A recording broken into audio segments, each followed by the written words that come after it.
রাসূলের তত্ত্বাবধায়ক যিনি ছিলেন চাচা আবু তালেবের কাছে কুরাইশ প্রতিনিধি দল চলে আসে। কেননা তারা আগে যে পরিকল্পনাগুলো নিয়েছে একটু বাস্তবায়ন হয় নাই, তারা সফল হতে পারে নাই। এবার পরিবারকে টার্গেট। চাচা আবু তালেবের কাছে কুরাইশ প্রতিনিধি দল আসলো। আসার পরে বলছে, আবু তালেব, ইন্না বানা আখিকা ক্বাদ সাব্বা আলিহাতানা ওয়া আবা দীনানা ওয়া সাফফাহা আহলামানা ওয়া দাল্লালা আবাআনা। হে আবু তালেব, তোমার ভাতিজাকে বুঝাও, তোমার ভাতিজা আমাদের ইলাহদেরকে গালমন্দ করে, তোমার ভাতিজা আমাদের ধর্মের গালমন্দ করে। সুতরাং তোমার ভাতিজাকে বুঝাও যেন তিনি তার দাওয়াত বন্ধ করে দেন। চাচা আবু তালেবের কাছে কুরাইশ প্রতিনিধি দল এসে হাজির হলো। যখন আল্লাহর হাবিবের সাথে আদর্শিকভাবে ময়দানে পারে না, তখন ইসলাম বিরোধীদের পরবর্তী চক্রান্ত হচ্ছে পারিবারিকভাবে পরিবারের সদস্যদেরকে হেরেস্তা করা, যেটি আমরা গত 16 বছর দেখেছি। যে আলেম ওলামাদের তো জুলুম নির্যাতন সহ্য করতে হয়েছে, পাশাপাশি তাদের পরিবারের সদস্যদেরকেও গুম করে রাখা হয়েছে, আয়না ঘরের মধ্যে রাখা হয়েছে। ঠিক কিনা বলে? এটি হচ্ছে ইসলাম বিরোধীদের যুগে যুগে চক্রান্ত, এটি চলতেই থাকবে। সেই সময় দেখেন আল্লাহর হাবিবের সাথে আদর্শিকভাবে যখন না পারছে, তখন চাচা আবু তালেবের কাছে চলে এসেছে। তার কারণ চাচা আবু তালেবের কাছে মোহাম্মদ থাকে। চাচা আবু তালেবকে যদি টাইট দেওয়া যায়, মোহাম্মদ তার দাওয়াত বন্ধ করে দেবে। চাচা আবু তালেবের কাছে এসে কুরাইশদের বড় বড় প্রতিনিধি দল এসে হাজির, এসে অভিযোগ দিল। এমনকি বলল, আল্লাযী ক্বাদ খালাফা দীনাক ওয়া দীন আবাইক ওয়া ফাররাকা জামাআত কওমিক।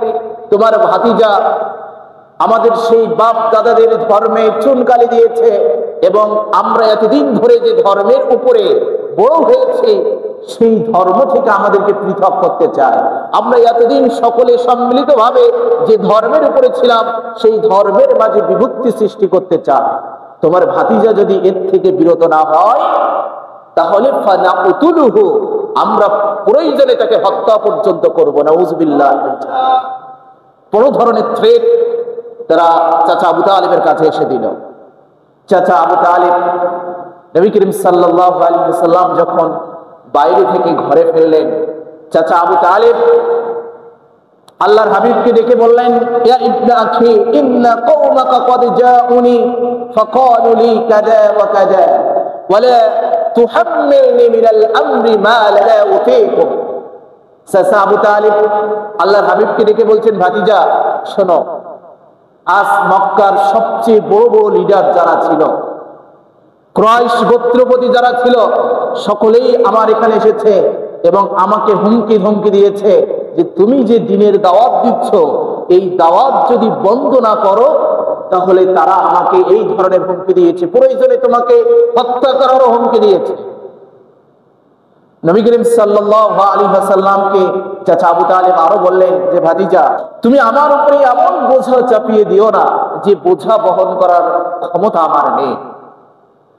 আল্লাহর হাবিবকে এই কথা বলার পরে আল্লাহর হাবিব বুঝলেন যে চাচার শেষ পর্যন্ত যে আশ্রয়স্থল ছিল মক্কাতুল মুকাররমার মধ্যে চাচা আবু তালেবের আশ্রয়স্থল, হয়তোবা তিনি আজকের পর থেকে সেই আশ্রয়স্থল হারাতে যাচ্ছে।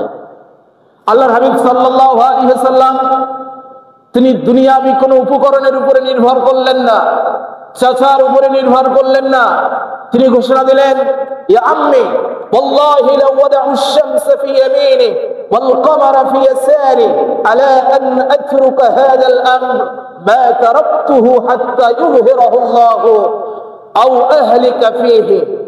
চাচা, তারা আমাকে হুমকি দিয়েছে, তারা আমাকে হত্যার হুমকি দিয়েছে, তারা আমাকে বিভিন্ন বুড়ো করে লোক দেখিয়েছে। আমি আল্লাহর কসম করে বলছি, যদি তারা আকাশের সূর্যটা এনে যদি মুহাম্মাদের ডান হাতে দেয়, আর আকাশের পূর্ণিমার চন্দ্রটা এনে যদি মুহাম্মাদের বাম হাতে দেয় এবং বলে, মুহাম্মদ তুমি তোমার এই দ্বীনের দাওয়াত বন্ধ করে দাও, মুহাম্মদ সাল্লাল্লাহু আলাইহি ওয়াসাল্লাম যে দ্বীনের দাওয়াত দেওয়া শুরু করেছেন, তা থেকে এক মুহূর্ত পর্যন্তও মুহাম্মদ সাল্লাল্লাহু আলাইহি ওয়াসাল্লাম পিছপা হবে না। সুবহানাল্লাহ। তিনি জানেন হয়তোবা এই ঘোষণার পরে চাচার যে আশ্রয়স্থল ছিল এটিও হারাতে পারে। কিন্তু চাচা আবু তালেব এতটাই ভালোবাসতেন মুহাম্মদ সাল্লাল্লাহু আলাইহি ওয়াসাল্লামকে, তিনি ভাতিজার চোখে অশ্রুসিক্ত ভাবে এই কথা যখন শুনলেন, তার হৃদয় গলে গেল। হৃদয় গলে যাওয়ার পরে তিনি ঘোষণা দিলেন যে বাবা, তুমি আর চিন্তা পেরেশানি করো না। ইযহাব ইয়া ইবনা আখি ফাকুল মা আহবাবতা, যাও, তোমার মন যা চায় তাই তুমি প্রচার করো। আর চাচা আবু তালেবের পক্ষ থেকে এটি শুনে রাখো, ওয়াল্লাহি লা ইয়াসিলু ইলাইকা বিজামইহিম হাত্তা ওয়াসাদা ফিত তুরাবি দাফিনা। চাচা আবু তালেবের পক্ষ থেকে এই ঘোষণা শুনে রাখো, যতদিন পর্যন্ত চাচা আবু তালেব দুনিয়ার বুকে জীবিত থাকবে, কাফের মুশরিকরা কখনো তোমার কাছে আসতে পারবে না। সুবহানাল্লাহ, এই গ্রান্টি আমি দিচ্ছি। সুতরাং তুমি নির্ভয়ে তোমার দাওয়াত প্রচার প্রসার করো। সম্মানিত মুসল্লিয়ান, নবী করিম সাল্লাল্লাহু আলাইহি ওয়াসাল্লামের কে পারিবারিকভাবে চাপ প্রয়োগ করেও যখন সত্যের দাওয়াত থেকে আল্লাহর হাবিবকে বিরত রাখতে পারল না, বরং কাফের মুশরিকরা এবার সরাসরি নবী করিম সাল্লাল্লাহু আলাইহি ওয়াসাল্লামকে শারীরিকভাবে নির্যাতনের সিদ্ধান্ত নিয়েছে। নাউযুবিল্লাহি মিন যালিক।